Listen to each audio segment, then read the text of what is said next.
Es esencial que las imágenes sean de alta resolución y evaluadas por un radiólogo especializado en tórax. En algunas enfermedades, la tomografía puede ser patognomónica, por ejemplo en la FPI, en la LAM, la sarcoidosis o la silicosis, aunque solamente si están presentes los hallazgos típicos. En otras, solo puede sugerir diagnósticos probables pero sin certeza.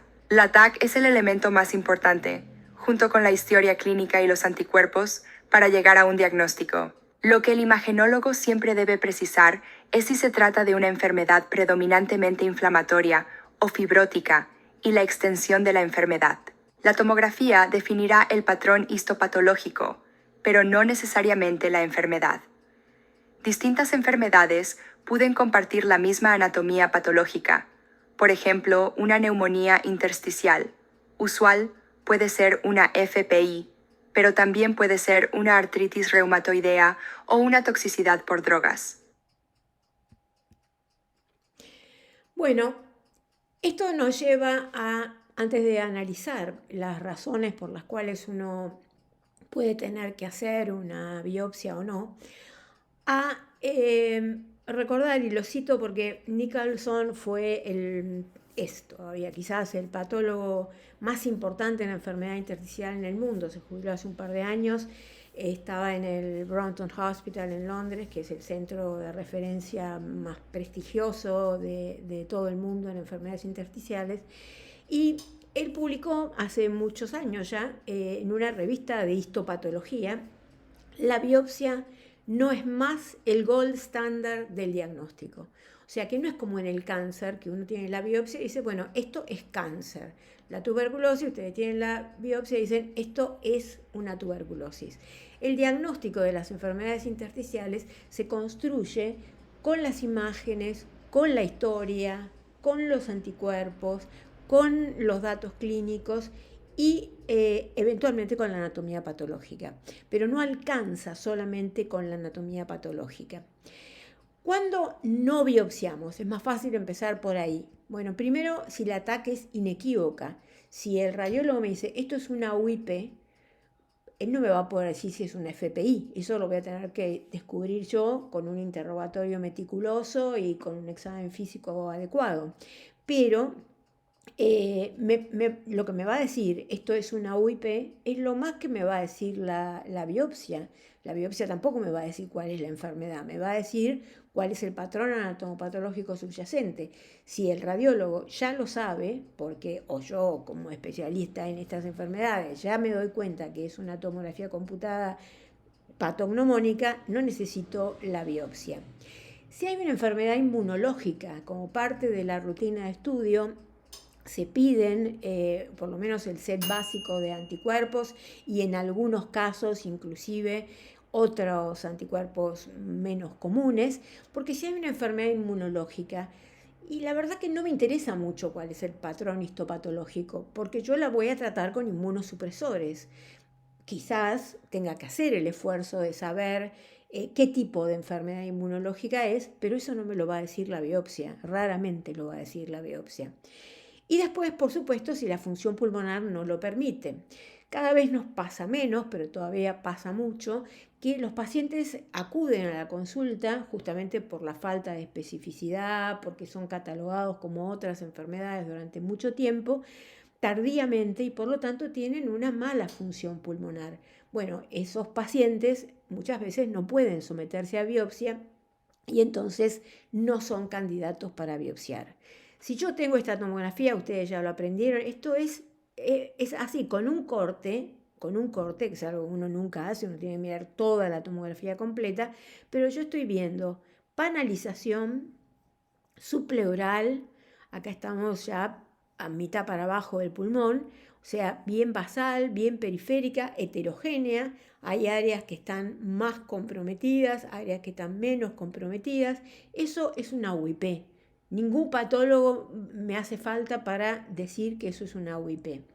En cambio, esto es más inespecífico. Yo acá diría, bueno, esto puede ser una NSIP, una neumonía intersticial no específica. Tiene un poco de virus esmerilado, es homogénea, no veo reticulado franco, no tiene panalización. Ahora ustedes me dicen, sí, pero le hicimos una biopsia y tiene un carcinoma lipídico.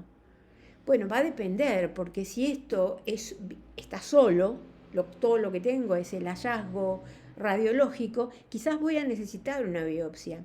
Ahora, si yo tengo esto en una paciente con esclerodermia, bueno, esta es la manifestación pulmonar de la esclerodermia. Algunas veces podré dudar, por ejemplo, esto puede ser una reacción a drogas o puede ser, pero la biopsia no me va a decir eso, me va a decir en el mejor de los casos esto es una NSIP, pero después ahí empieza mi trabajo de saber a qué se debe esa neumonía intersticial. Si yo estoy diciendo que es tan importante decir cuándo es UIP, porque UIP es el sustrato de la FPI, bueno, ¿cómo sabemos cuándo es una UIP? Esto fue cambiando con el tiempo y el hecho de que existan consensos implica que no son criterios tan definitivos, no hace falta un consenso para decir esto es una tuberculosis. Bacilos en el eputo es una tuberculosis.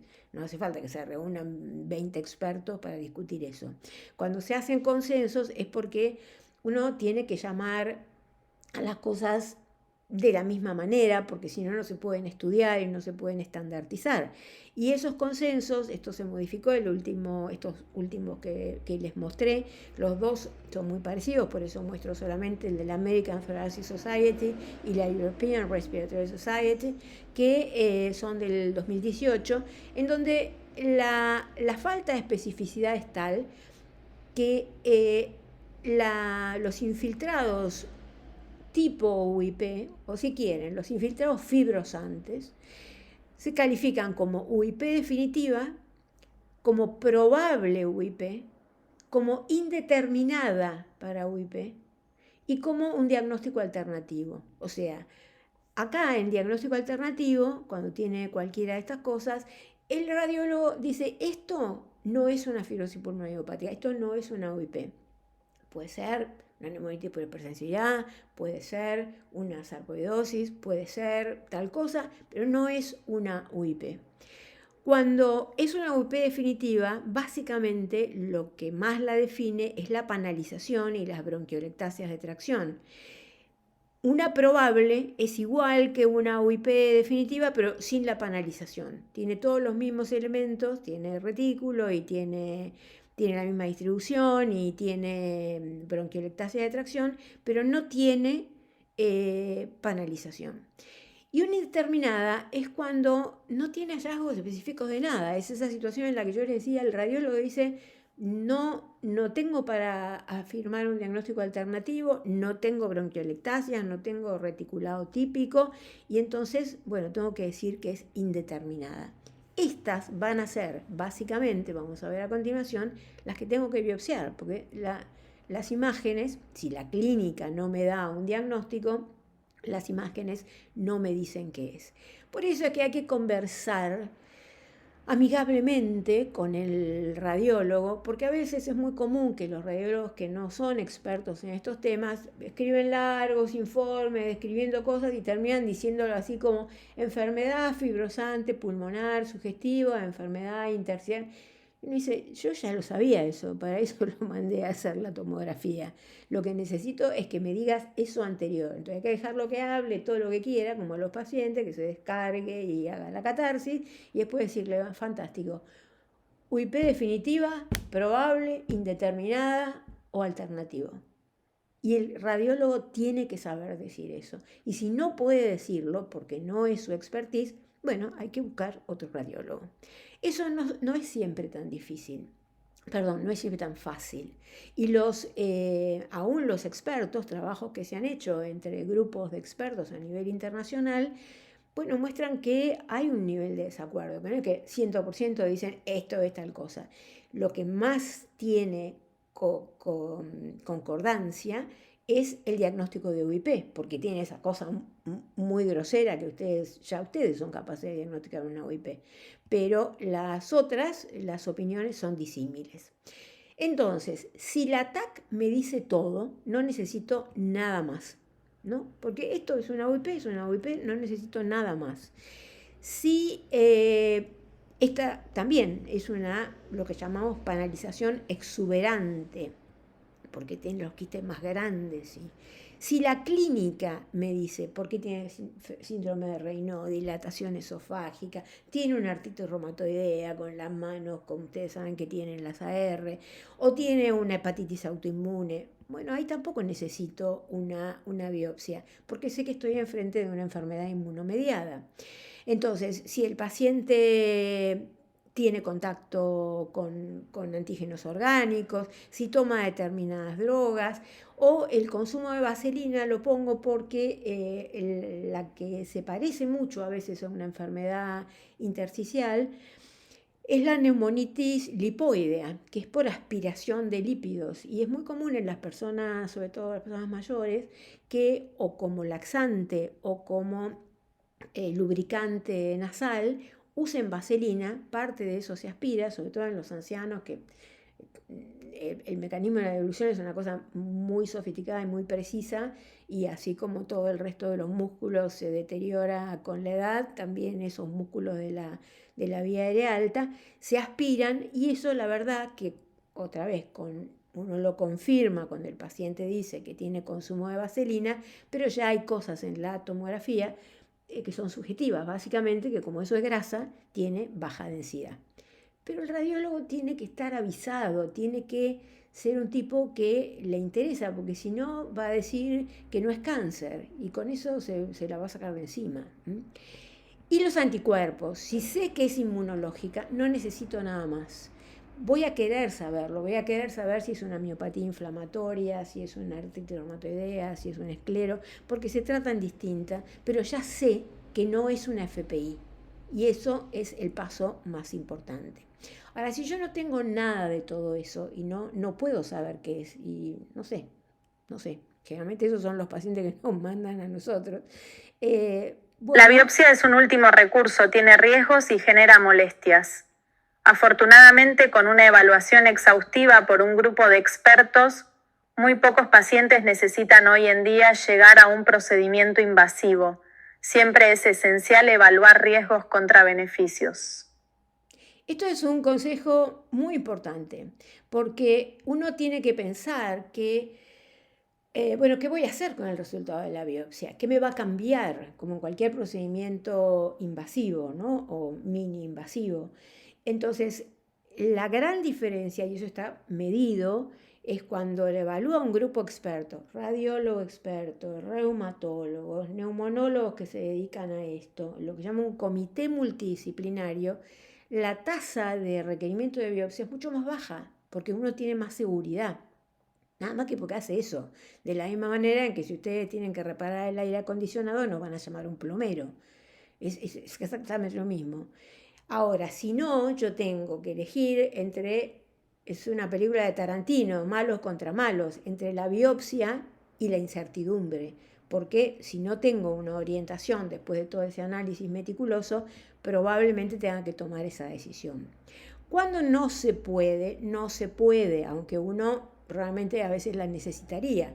Cuando la enfermedad es muy severa, con estos valores, capacidad vital menor del 50%, cuando hay comorbilidades que aumentan sobre todo el riesgo de sangrado. La edad ya no es una contraindicación porque hay distintos pacientes con la misma edad y muy distinta característica funcional, y sobre todo las preferencias del paciente. Uno tiene que plantearle a los pacientes: podemos hacer un tratamiento empírico sabiendo que nos podemos equivocar y tener que cambiar de rumbo dentro de 6 meses, o tener más certeza pero al precio de hacer una biopsia. Y el paciente tiene una voz en eso, como en todas las decisiones que no son 100% seguras. La cosa es, ¿cuántos de los pacientes que quisiéramos biopsiar podemos biopsiar? ¿En cuáles tenemos que, o sea, pensamos que tenemos que recurrir a estas criaturas de funcionamiento subcortical que son los cirujanos, pero no podemos, aunque quisiéramos, aunque hayamos afrontado esa terrible decisión? Bueno, es un porcentaje importante. Solamente podemos biopsiar 20% de los pacientes que queremos biopsiar. ¿Por qué? Porque tienen algunos de los problemas que acabamos de mencionar, o porque los pacientes no quieren, o porque no tenemos los recursos en la institución en la que estamos que nos den suficiente seguridad. Entonces, hay una cosa que yo he hecho, es definitiva, probable, indeterminada, alternativa. Una gran ventaja es que este trabajo se hizo cuando todavía se hablaba de posible y no de probable, pero viene a ser parecida. Lo importante es que cuando yo tengo una UIP probable, esa categoría que yo dije tiene de todo pero no tiene penalización, en más del 94% de los pacientes, y hay más de un trabajo y de cifras parecidas, sobre todo en mayores de 65 años, eso corresponde, si uno le hace una biopsia, a una UIP definitiva.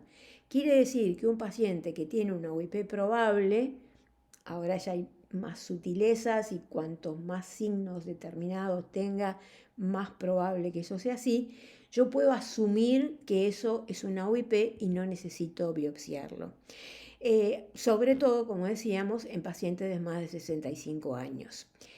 Si la función pulmonar no lo permite, no hay que hacerle ningún tipo de biopsia. No solamente la biopsia quirúrgica, sino ningún tipo de biopsia.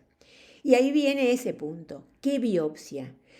La biopsia endoscópica, la común, la broncoscopía que ustedes conocen y ojalá hayan visto alguna vez hacer una, ustedes piensen que el canal de trabajo de un broncoscopio estándar tiene 2 milímetros. Por lo tanto, la pinza que va por dentro del canal tiene menos de 2 milímetros, tiene poco más de 1,5 milímetros.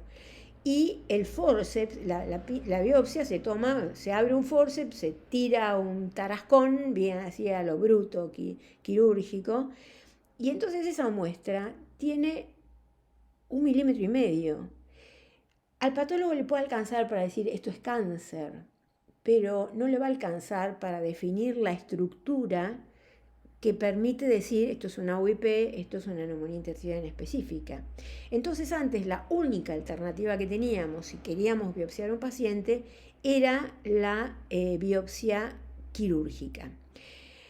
Entonces ahora nos preguntamos, porque tenemos otro tipo de biopsia, que es la criobiopsia, de la que probablemente ya hayan hablado en algún momento, que en vez de pasarle un forceps que tira el mordiscón, digamos, y que tiene nada más que ese tamaño ínfimo de muestra, que el patólogo mira con ese desprecio que ustedes solo le ven a los patólogos, hay un tipo de endoscopio y un tipo de sonda, que es una criosonda, que lo que hace es cuando uno la conecta con un pedal, da frío, congela, y entonces saca una muestra más grande porque entre otras cosas hace hemostasia. Entonces, uno ahora tiene, no es una muestra enorme, pero es una muestra de 6-7 milímetros. Entonces, esa diferencia para el patólogo puede significar la posibilidad de hacer diagnóstico. Entonces, tenemos que elegir entre la criobiopsia, que bueno, por supuesto, como es un procedimiento mini-invasivo y tiene complicaciones potenciales, y el demonio, los cirujanos, ¿no? Entonces, cualquier persona normal, cualquiera de ustedes, yo le digo, ¿qué prefieren hacerse? Una endoscopía que se hace con sedación y que en el día, generalmente ustedes se van a su casa, o prefiere hacerse un procedimiento quirúrgico, una BATS, como cualquier BATS para otras cosas, en que va a tener por lo menos 3 días de internación, se hace con anestesia general, le queda dolor durante un tiempo. Bueno, la mayor parte de las personas normales van a elegir hacerse una criobiopsia. Y entonces, si voy a biopsiar, la criobiopsia es probablemente la mejor opción. ¿Por qué? Porque tiene buena rentabilidad, porque tiene relativamente pocas complicaciones y porque es más barato. Y esta es una manera de medir, esta curva lo que muestra es el grado de confianza que uno tiene en el diagnóstico en las distintas etapas del comité multidisciplinario. Uno trata de ingresar a un paciente a la discusión del comité multidisciplinario con la mayor parte de los estudios completos. Pero bueno, puede que no estén, o que en esa misma discusión surja que uno tiene que hacer otros estudios adicionales. Entonces, en las distintas etapas ustedes ven cómo va aumentando el grado de confianza de ese diagnóstico. Y lo interesante para lo que estamos hablando es que en el diagnóstico final, la biopsia por criobiopsia y la biopsia quirúrgica aumentan de la misma manera el grado de confianza. O sea, aportan lo mismo a la discusión multidisciplinaria. La biopsia quirúrgica tiene más rentabilidad diagnóstica, casi del 100%. La biopsia broncoscópica tiene 80-85% según las series y cada vez menos complicaciones en la medida en que la gente que las hace adquiere más expertise, pero tienen la misma utilidad. Entonces, tiene, como decíamos, 80% o más de diagnóstico, tiene menos complicaciones y no es más cara. Pero hay que recordar que es un elemento que se agrega en las situaciones en que acabamos de definir, pero que el diagnóstico diferencial el diagnóstico final se hace en la discusión multidisciplinaria donde entra todo lo que venimos hablando, la clínica, las imágenes, los antecedentes, etc. Así que, por lo que dijimos antes, UIP definitiva, no. UIP probable, no. Diagnóstico alternativo, muy probablemente no, porque decimos, esto parece una enfermedad inmunológica, esto parece una neumonía tipo hipersensibilidad. Bueno, quizás no necesitamos biopsiarla, lo más probable es que no necesitamos biopsiarla. ¿Cuál nos queda? La indeterminada, la que ni la clínica ni el imagenólogo nos pueden orientar, así, ni siquiera si es predominantemente fibrosante o predominantemente inflamatoria, y por supuesto los tratamientos son diferentes. Entonces las indeterminadas se biopsian siempre que la función pulmonar lo permita. Pero no tiene sentido si no va a cambiar la conducta. Si el paciente tiene una enfermedad neoplásica que tiene mal pronóstico en el corto plazo, si el paciente está dementizado, institucionalizado, y bueno, lo que vamos a recuperar probablemente, si él está consciente, no lo quiere, o si sus susurrantes legales, que son los familiares, no quieren un cierto grado de invasividad. Eso tiene que ser discutido en cada caso en particular. Entonces, seguro que no vamos a biopsiarlo si tiene mucho vidrio esmerilado, porque sabemos que primero vamos a tratar con antiinflamatorios o inmunosupresores, si tiene anticuerpos positivos o si tiene una exposición muy obvia. Porque si el tipo es uno de estos agroganaderos de la sociedad rural que duerme, en vez de colchón tiene silobolsa, y bueno, siempre vas a probar primero retirarlo del ambiente, decirle que liquide el grano para no estar rodeado de granos, y darle corticoides. Y solamente si fracasás te vas a orientar a que probablemente eso sea otra cosa, porque a veces la FPI y la neumonía tipo de hipersensibilidad se pueden parecer mucho. O sea que a esta altura uno ya puede saber que no es de las 150. Por la clínica sabe que no es todas estas enfermedades que fuimos mencionando. Por las imágenes sabe que no es todas estas enfermedades que tienen una personalidad muy típica. Entonces, lo que sí tiene que quedar claro es que hay enfermedades específicas que tienen una causa conocida, o por lo menos más o menos conocida, y después están las neumonías intersticiales idiopáticas. Y estas son el verdadero corazón de las enfermedades intersticiales.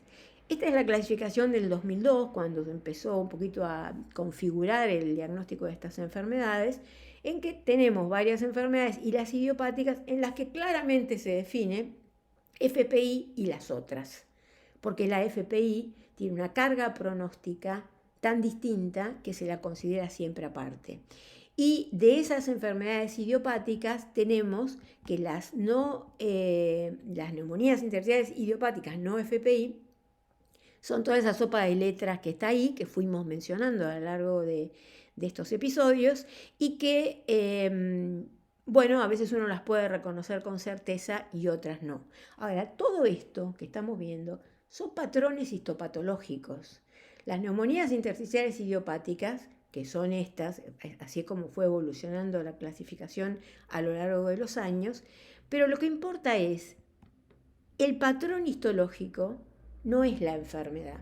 La neumonía intersticial usual puede ser una fibrosis pulmonar idiopática, pero puede ser una artritis reumatoidea, puede ser una enfermedad por drogas, puede ser la fase terminal de una neumonitis por hipersensibilidad fibrosante. La neumonía intersticial en específica no quiere decir nada, es un patrón histopatológico. Puede ser una enfermedad por drogas, puede ser una enfermedad del tejido conectivo, etcétera, etcétera. Y la neumonía intersticial descamativa, en general, no hay muchos diagnósticos diferenciales. Pero, insisto, una cosa es el patrón histopatológico y otra el diagnóstico clínico.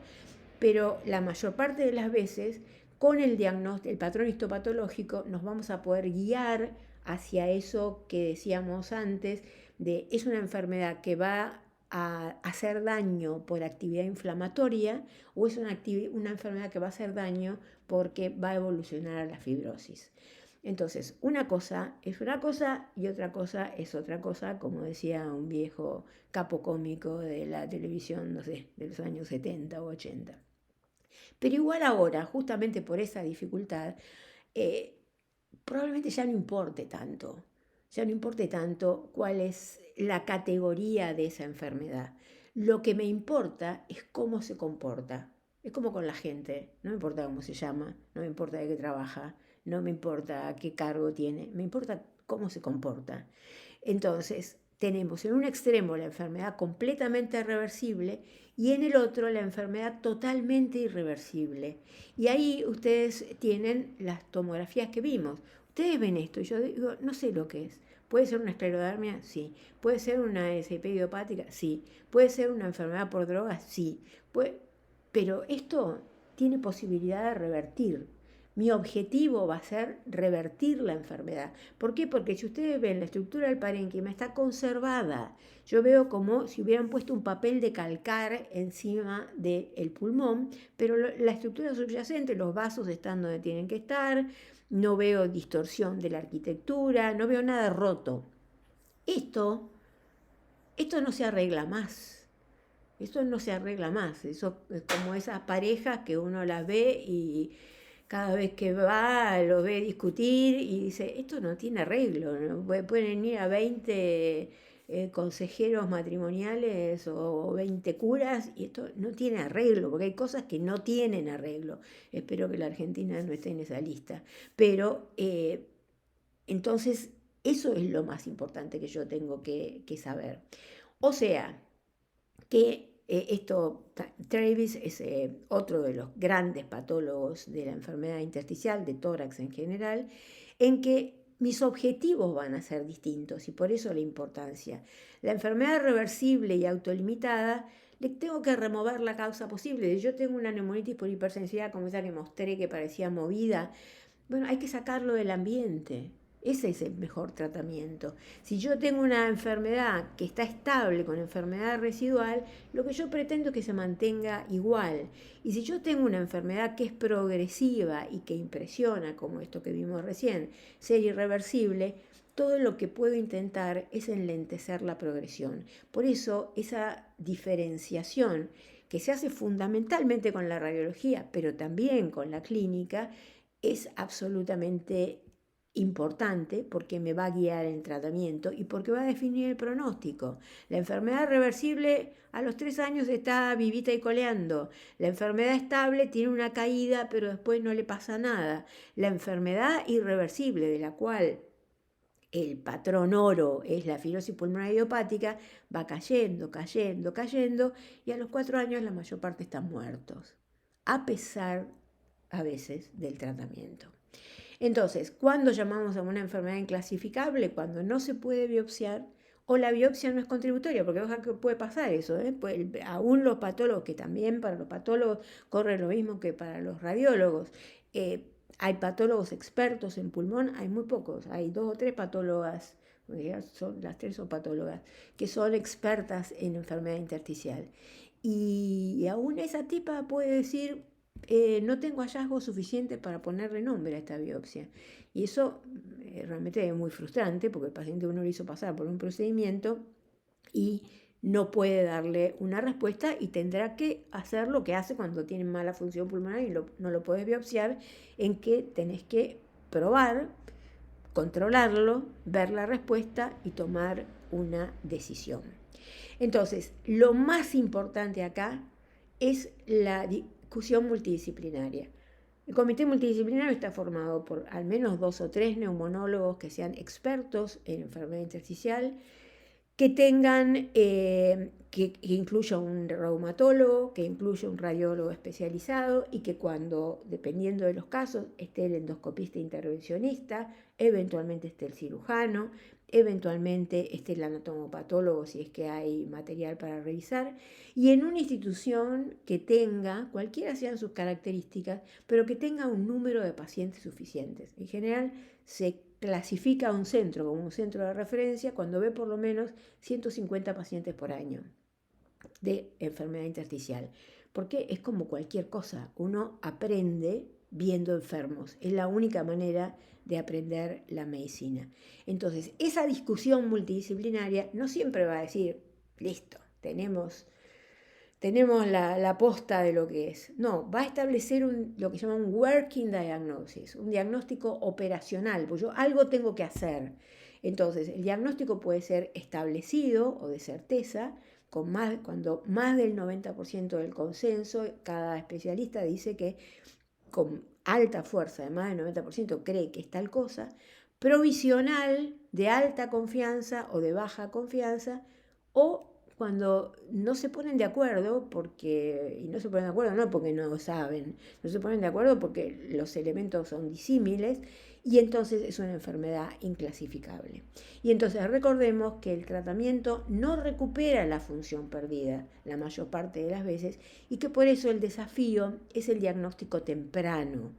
Y para eso, y esto le corresponde no a nosotros que hacemos enfermedad intersticial. Nosotros vemos a los pacientes, a mí el paciente no me dice vengo porque tengo tos, me dice vengo porque tengo una fibrosis pulmonar, ya lo vieron otras personas, pero es el clínico, el tipo que hace medicina familiar o el neumonólogo generalista que tiene que tener ante estos grupos de riesgo, como decíamos, mayores de 50 años, que tienen disnea, que tienen tos persistente que no se arregla con lo habitual, que tienen rales velcro, que tienen dedos en palillo de tambor, aunque tengan una espirometría normal, tiene que hacerle una tomografía computada de tórax y una DLCO.